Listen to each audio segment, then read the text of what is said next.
कोठी में दाखिल होते ही पुलिस को 16 मानव खोपड़ियां, अधूरे कंकाल, सड़े हुए कपड़ों के टुकड़े मिले। सुनंदा पुष्कर की लाश मिली, जिसमें उनके तीसरे पति शशि थरूर का नाम भी सामने आया।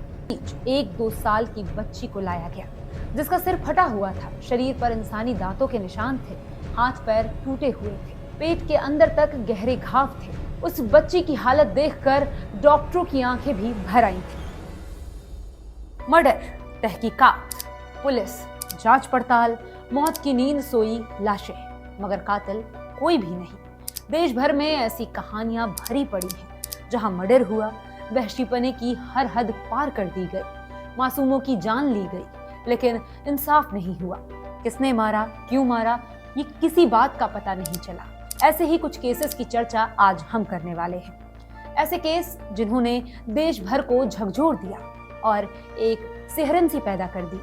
इस लिस्ट की शुरुआत हमें निथारी हत्याकांड से करनी चाहिए, क्योंकि 11 नवंबर 2025 को आए सुप्रीम कोर्ट के फैसले ने एक बार फिर पूरे देश में उसी पुरानी दहशत को जगा दिया। करीब 20 साल कैद में रहने के बाद सुरेंद्र कोली को बरी कर दिया गया और जैसे ही ये खबर सामने आई, वो पूरा सनसनीखेज मामला फिर से लोगों की यादों में ताजा हो गया। वही मामला जिसका नाम सुनकर आज भी रूह कांप जाती है, निथारी हत्याकांड। कभी नोएडा का एक साधारण शांत सा इलाका रहा निथारी, लेकिन 2006 में ये जगह अचानक देश के सबसे डरावने केस की लोकेशन बन गई। अक्टूबर 2006 में वहां से बच्चों के गायब होने की खबरें लगातार आ रही थी। ज्यादातर गरीब परिवारों की बेटियां थीं, जो रोज की तरह बाहर निकली और वापस कभी नहीं लौटी। पुलिस पर परिवारों का भरोसा टूट रहा था, क्योंकि हर शिकायत के बाद भी खोजबीन बेअसर साबित हो रही थी। इसी दौरान पायल नाम की एक लड़की भी गायब हो गई। उसकी तलाश में पुलिस ने मोबाइल को ट्रेस किया और फोन मिला एक रिक्शे वाले के पास। पूछताछ में उसने बताया कि ये मोबाइल उसे सेक्टर 31 के D5 कोठी के एक आदमी ने दिया था। पुलिस उसे लेकर वहां पहुंची और यही इस केस ने ऐसा मोड़ लिया जिसने पूरे देश की नींद उड़ा दी। कोठी में दाखिल होते ही पुलिस को 16 मानव खोपड़ियां, अधूरे कंकाल, सड़े हुए कपड़ों के टुकड़े मिले। पूरा घर लाशों की बदबू से भरा हुआ था। धीरे धीरे साफ हुआ कि ये वही बच्चे थे जो पिछले महीनों में लापता हुए थे। कोठी के मालिक मोइंदर सिंह पंढेर और घरेलू कर्मचारी सुरेंद्र कोली को तुरंत गिरफ्तार कर लिया गया।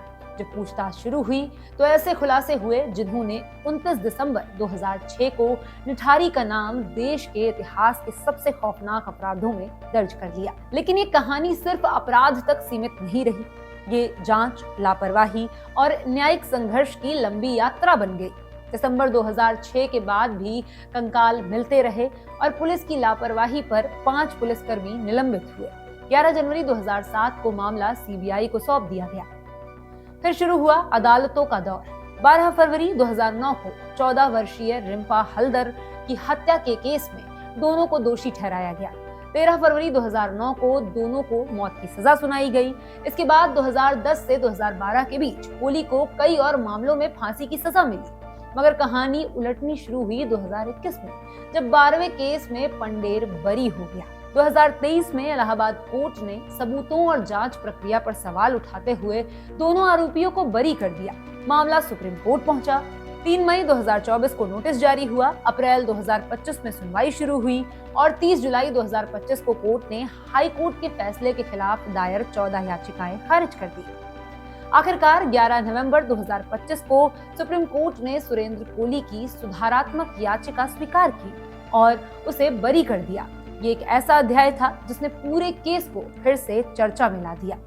निठारी कांड केवल एक अपराध की कहानी नहीं है, ये उस डर, दर्द और उम्मीद की कहानी है जहां परिवारों की चीखें, जांच की गलतियां और अदालतों की लंबी लड़ाई सब एक साथ चलती रही। ये मामला आज भी एक काला धब्बा है जो याद दिलाता है कि सच और न्याय तक पहुंचने का रास्ता कभी-कभी कितना लंबा, उलझा और दर्दनाक होता है। अब इस लिस्ट में बात होगी उस हाई प्रोफाइल केस की जिसने कांग्रेस के दिग्गज नेता की नींव ही हिला दी थी। 16 जनवरी 2014 सुनंदा पुष्कर का ट्वीट आया, कौन जाने कब जाना पड़े, हंसते हुए जाएंगे। उसके ठीक एक दिन बाद यानी 17 जनवरी 2014 को दिल्ली के होटल लीला पैलेस के कमरा नंबर 345 में सुनंदा पुष्कर की लाश मिली। इस खबर ने आग की तरह रफ्तार पकड़ ली और देखते ही देखते ये केस एक सुसाइड केस से सीधा सनसनीखेज मर्डर केस बन गया, जिसमें उनके तीसरे पति शशि थरूर का नाम भी सामने आया। शुरुआत में ये खबर ऐसे फैली जैसे एक हाई प्रोफाइल महिला ने शायद तनाव में आकर आत्महत्या कर ली हो, मगर असली कहानी तो अब शुरू होने वाली थी। जब पोस्टमार्टम रिपोर्ट आई तो उसने सबको झकझोर दिया।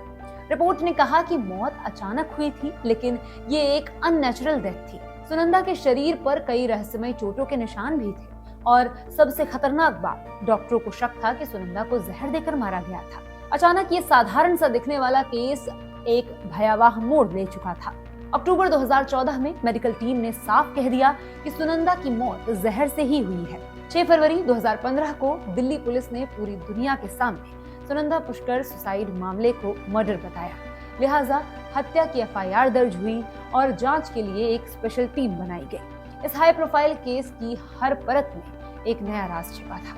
इस केस ने 2018 में एक ऐसा धमाका किया जिसने पूरे देश की राजनीति में हड़कंप ला दिया। दिल्ली पुलिस ने 3000 पन्नों की चार्जशीट दायर की और सुनंदा के पति दिग्गज नेता शशि थरूर को इस केस का इकलौता आरोपी घोषित कर दिया। थरूर पर क्रूरता, मानसिक प्रताड़ना, आत्महत्या के लिए उकसाने तक के गंभीर आरोप लगाए गए। मीडिया ट्रायल शुरू हुआ और शशि थरूर पर मीडिया गिद्ध बनकर टूट पड़ा। पूछताछ हुई, बयान लिए गए, सबूत खोजे गए, लेकिन इतने सालों की जांच के बावजूद थरूर को कभी गिरफ्तार नहीं किया गया। मामला जितना गहराता गया उतना ही पेचीदा होता गया और फिर आया 18 अगस्त 2021, वो दिन जिसने इस रहस्य को नए मोड़ पर लाकर खड़ा कर दिया। राउज एवेन्यू कोर्ट ने लंबी सुनवाई के बाद फैसला सुनाया और शशि थरूर को सभी आरोपों से बरी कर दिया। कोर्ट ने साफ कहा कि उनके खिलाफ कोई ठोस सबूत नहीं है, लेकिन कहानी यहाँ खत्म नहीं हुई। दिसंबर 2022 में दिल्ली पुलिस ने इस फैसले को हाई कोर्ट में चुनौती दी थी, लेकिन सुनंदा का दोषी कौन है ये आज तक पता नहीं चल पाया। सुनंदा के साथ 16 जनवरी की रात क्या हुआ था और आखिर उन्होंने आत्महत्या की थी या उनकी किसी ने हत्या कर दी थी? इन सवालों के जवाब आज भी दुनिया जानने को बेताब है।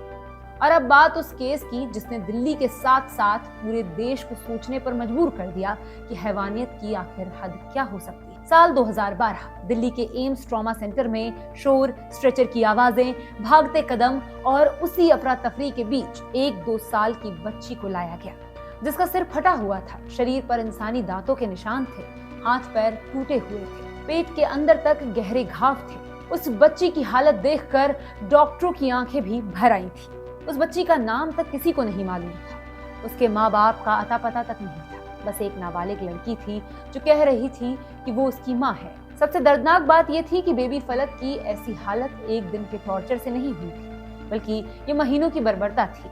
जो लड़की उस बच्ची को एम्स लेकर आई थी वो कुछ ही देर में अचानक गायब हो गई। बच्ची की पहचान, उसका नाम कुछ भी नहीं पता था। आईसीयू में तैनात नर्सों ने उसके गुमसुम टूटी हुई हालत में देखकर और उसी पल उसे एक नाम दे दिया, फलक, जैसे उसके लिए आसमान भर की दुआओं का दरवाजा खोल दिया।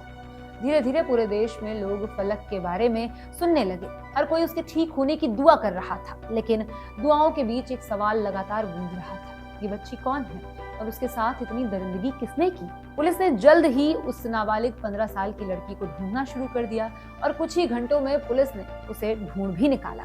पुलिस ने जब पूछताछ शुरू की तो पहले उसने खुद को फलक की मां बताया, लेकिन कुछ ही घंटों में सच सामने आ गया और एक ऐसे रैकेट का खुलासा हुआ जो इंसानियत को चूर चूर कर रहा था। वो नाबालिग लड़की खुद एक शिकारी थी, ट्रैफिकिंग, घरेलू हिंसा, मजबूरी और एक ऐसे आदमी की हैवानियत का जिसका नाम था राजकुमार उर्फ रॉकी। रॉकी उस नाबालिग लड़की और फलक पर एक जैसा जुल्म करता था। धीरे धीरे परतें खुलती गई और पुलिस ने बेबी फलक के असली परिवार को ढूंढना शुरू किया। और इसी दौरान एक ऐसी दर्दनाक कहानी सामने आई जिसने सबके रोंगटे खड़े कर दिए। ये कहना बिल्कुल गलत नहीं होगा कि बेबी फलक इस दुनिया की सबसे बदनसीब बच्ची थी, क्योंकि जो कुछ उस नन्ही सी जान ने महज 2 साल की उम्र में बर्दाश्त किया था वो कोई भी डिजर्व नहीं करता। तहकीकात में पुलिस को पता चला कि बेबी फलक को उसके असली परिवार से छीनकर कई हाथों में बेचा गया था। एक घर से दूसरे घर, एक शहर से दूसरे शहर उस नाबालिग लड़की को भी ह्यूमन ट्रैफिकिंग का शिकार बनाया गया था और अधेड़ उम्र के आदमी से शादी करा दी गई थी। बेबी फलक आखिर में उस नाबालिग लड़की और रॉकी के पास पहुंची जहां उसका हर दिन नर्क जैसा था। बेबी फलक जिंदगी और मौत के बीच झूल रही थी। पुलिस उसके परिवार को ढूंढ रही थी, उसके गुनाहगारों की तलाश चल रही थी। लंबी खोजबीन के बाद पुलिस को आखिरकार पलक की मां मिली। उसका नाम था मुन्नी। मुन्नी बिहार की रहने वाली थी। वो अपने पति और 3 बच्चों के साथ रहती थी, लेकिन एक दिन उसका पति उसे छोड़कर चला गया। अकेली और मजबूर मुन्नी को दिल्ली लाने के लिए कुछ महिलाओं के गैंग ने झांसा दिया। ये वही गैंग था जो लड़कियों की तस्करी करता था। दिल्ली पहुंचकर जब मुन्नी ने सेक्स वर्कर बनने से साफ इनकार कर दिया, तो गैंग की महिलाओं लक्ष्मी और कांति चौधरी ने उसकी राजस्थान के एक आदमी से शादी तय कर दी। 2 लाख रुपए में यह सौदा तय किया गया, लेकिन मुन्नी को इसकी कोई जानकारी नहीं थी। उन महिलाओं ने उससे कहा कि वो अपने बच्चों को वहीं छोड़ दे और जब वो अपने नए घर में सेट हो जाएंगी तब उनका नया पति बच्चों को भी स्वीकार कर लेगा। लेकिन सच्चाई कुछ और ही थी। गैंग ने मुन्नी के 3 बच्चों को अलग अलग बेच दिया।